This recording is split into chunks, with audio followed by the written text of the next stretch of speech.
So now you're the badass girl. Is it fun to be in the kick-ass character, and how much did you train to do the fight scenes?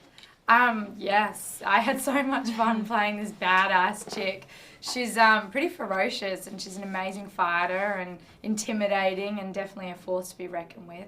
So I had a lot of fun with that. It's definitely quite a stretch from who I am, and it just meant it was a great challenge for me, both physically and mentally. Did you have to train a lot in martial arts?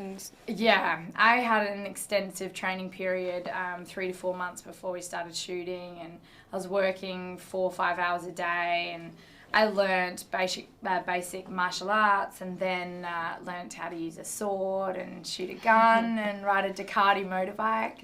So these are all new skills that I'd never learnt before, and so it was fun and rewarding. By the end of it, I saw how much I'd overcome, and now I can fight, which is really interesting.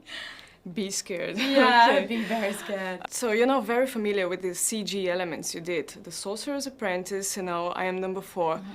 How hard is it to interact with that?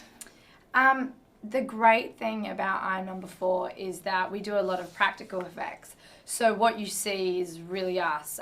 The only way we sort of cheat is I'm harnessed up, I'm on a wire, and we're kind of flipping around 6 feet off the ground. But in Sorcerer's Apprentice, I was acting against a green screen all the time. And I'm Number 4. It's very different because we probably only use a green screen once or twice, which is really refreshing. Okay. Did you read the novel prior to the filming? Oh. I didn't, actually. We started shooting the movie halfway through the book being written. And then the book came out, and some of us read it, but I decided not to read it because I didn't want to be swayed by the character 6 in the book as opposed to the character in the script. I know there are some differences, and so I decided to really stay away from that, and it wasn't until after we wrapped the film that I considered the idea of reading it, and I still have it to read, but yeah, I'll definitely be reading it soon. Okay. The film ends with the perspective of a saga to come. Yes. How exciting is that to know that you come back to a character?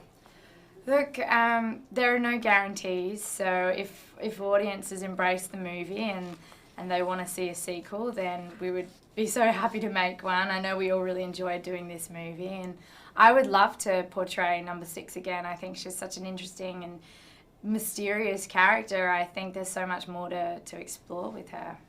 If you had the chance to have a superpower, what would that be?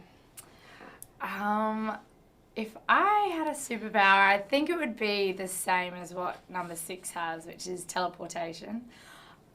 Simply because I'm Australian and I hate enduring the 15-hour flight from Sydney to LA, so I could just teleport to Australia and visit my family.